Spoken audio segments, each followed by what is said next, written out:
বাটি ভর্তি স্যুপ দিলাম। কিন্তু কেন জানেন? তারা প্রথম দিন খাইছে, মানে গতকালকেও খাইছে, খুব ভালো লাগছে। তারপরে বলছে পরের দিনও আবার রান্না করতে।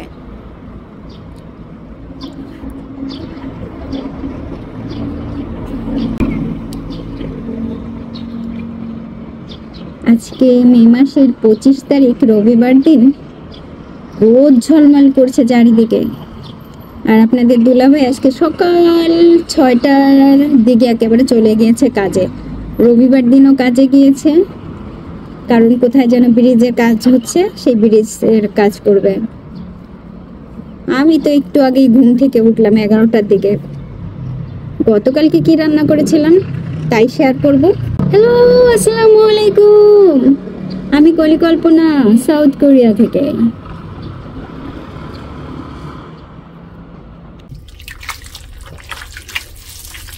সমুদ্রের শৈবাল মিয়ক, এটা পানিতে ভিজাই রাখলে পরে আধা ঘন্টার মতো ভিজাই রাখলে এই যে এরকম খুইলা যায়। দেখেন আজকে মেলা ভিজাইছি। গতকালকেরা খাইছে আর বলছে আজকেরাও খাবে, সেজন্য আজকে একটু বেশি করে করছি।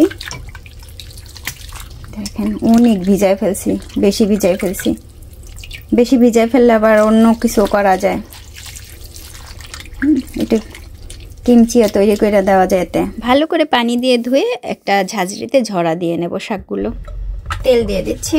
আপনি অবশ্যই পেরেলিয়া অয়েল দেবেন। আমি পেরেলিয়া অয়েল দিলাম না, কারণ ঘরে নাই। অনেক করে রসুন এখন একটু নাড়াই দেই। এটারে হালকা করে ভাজা নেব। রসুনটা ঠিক এইরকম করে হালকা ভাজা হয়ে গেলেই দিয়ে দেবো মিয়ক। খুব ভালো করে ধুয়ে নিছি, মিয়ক দিয়ে দিলাম। এইবার এটাকে ভালো করে 4-5 মিনিট কষাই নেন। হালকা জালে হোক বা মিডিয়াম জালে হোক, এটা কষাই নেন, এটা ভালো হবে। আর এরকম বড় বড় থাকলে একটু কাইটা দিয়ান, এরকম কেচি দিয়ে কাইটা দিয়ান। আর বললেন না, গতকালকে রান্না করছি, খুব ভালো লাগছে। এমনি রান্না করি ভালো, বুঝছেন? সত্যি কথা বলি কি, আমি রান্না সত্যি ভালো করি। আজকেও খাবে বইলা রাখছে, তাই এখন এই যে রাত্রেটা রান্না করতেছি। খুব সুন্দর করে ভাজা নিয়েছি। দেখেন মানে ভাজা মানে কষা কষা করে ফেলছে। হচ্ছে গরুর মাংস, বিফ, কোরিয়ান হানু।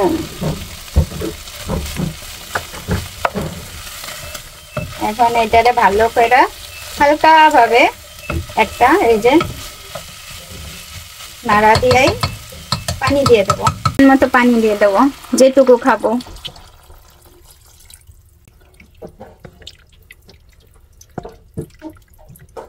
আর একটু পানি দিব, আর একটু পানি দিয়ে দিচ্ছি।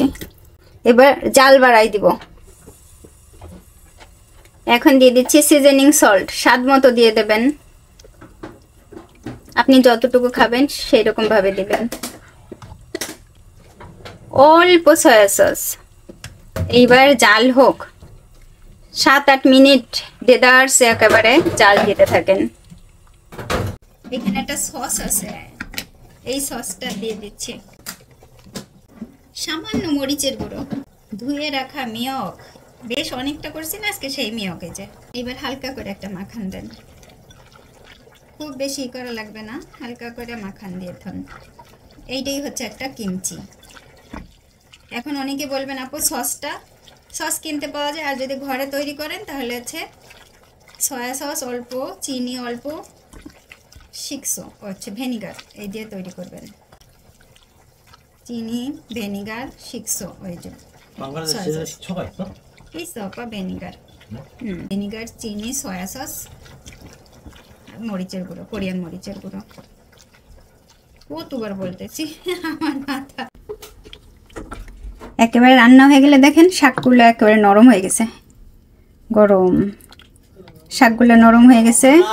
মা এই যে ধাদেশ রসুন বেশি করে দিছি না, রসুনের গন্ধ করছে, এবং এটা হচ্ছে রসুন হয়ে গেছে আজকে বেশি।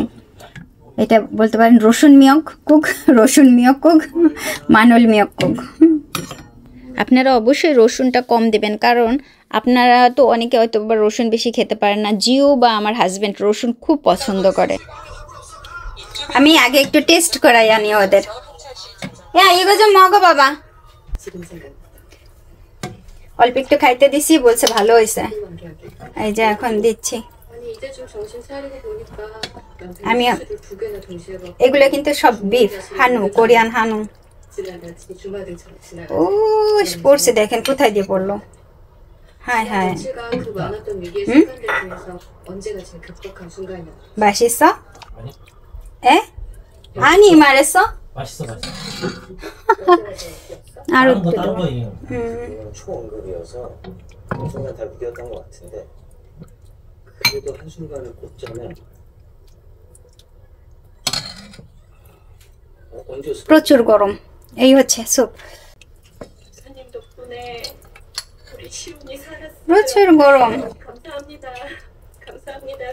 এই আর একটা কোরিয়ান এই যে মিয়ক স্যুপটা, এটা হচ্ছে সমুদ্রের একটা শৈবাল, আর তার সাথে যে আমি একটুখানি কিমচির মতো করে দিয়েছি। এই সমুদ্রের শৈবাল দিয়ে কিন্তু নানান ধরনের ডিশ তৈরি করা হয়, স্যুপ বা সাইড ডিশ। আর সাধারণত আমাদের ঘরে যখন আমি এই স্যুপটা তৈরি করি, বিশ্বাস করবেন কিনা জানি না, একেবারে মানে কাড়াকাড়ি পড়ে যায় খাবারের জন্য, যে আমি একটু বেশি খাবো, আমি একটু বেশি খাবো, এরকম পড়ে যায়। স্যুপটা অপূর্ব মজা লাগে খাইতে। সাধারণত কোরিয়াতে এটা বিফ বা হানু দিয়া, বিফ মানে যে হানু দিয়ে কোরিয়াতে বলে হানু, এটা দিয়ে তৈরি করা হয়। মাঝে মধ্যে একটু শুটকি চিংড়ি দিয়েও কিন্তু করা হয়। জিও যেহেতু শুটকি মাছ খায় না বা মাছ খেতে অনেক বেশি অনীহা, সেহেতু শুটকি চিংড়ি দিয়ে বেশিরভাগ সময় করলে পরে ও খাইতে চায় না। আর আমরা যখন জেজুদো দ্বীপে ঘুরতে গিয়েছিলাম, তখন ওইখানে একটা রেস্টুরেন্টে খেয়েছিলাম শুটকি চিংড়ি মাছ দিয়ে। এই মিয়ক স্যুপটা এক বাটি দিলেই কিন্তু পেট ভরে খাওয়া যায়। বাজার থেকে আম কিনলেই কিন্তু বেশ খানিকটা ভালো লাগে। শুধু ভালো লাগে বললে ভুল হবে, এই আম মানে একটু যদি সালাদ খাইতে ইচ্ছা করে বা সালাদ খাওয়ার খুব বেশি লাগে, যে একটু যদি সালাদ খেতে পারতাম, একেবারে এরকম প্যাকেট করা আম, ভিয়েতনামের এক, মানে সম্পূর্ণভাবে কাটা, প্রসেসিং করা, সমস্ত কিছু করা, শুধু ঘরে নিয়ে এসে খাবেন। ডিপের আম, এই ডিপের আমগুলো বেশ পাওয়া যায় কোরিয়াতে, এইগুলো খাওয়া যায়। তারপরে আস্তা আম যদি কিনে নিয়ে আসা হয়, তাও খাওয়া হয়। এত বেশি মিস করি আম। এই যে গরম পড়তেছে, দেশে তো এখন আম কাঁঠালের সিজন, এত বেশি লাগে। আর কোরিয়াতে ফল ফলাদির দাম সবচাইতে বেশি, মানে এত বেশি দাম যে ফল তো ধরাই যায় না। মাঝে মধ্যে ফল কেনা হয়, আবার দেখা যায় মাঝে মধ্যে আপনাদের দুলাভাই অনেক বেশি করে ফল নিয়ে আসে। তা আম আনলে আমার বা আমার হাজব্যান্ড বা জিওন আমরা অত্যন্ত পছন্দ করি।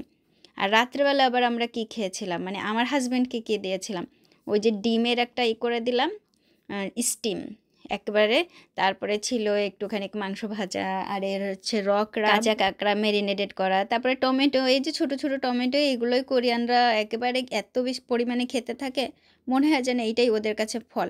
মনে হয় না, কোরিয়ানরা টমেটোটাকে ফল হিসাবেই খায়, কেউ রান্না করে খায় না। যদি বলা হয় যে আমি রান্না করে খাই, ওরা খুবই অবাক হয়।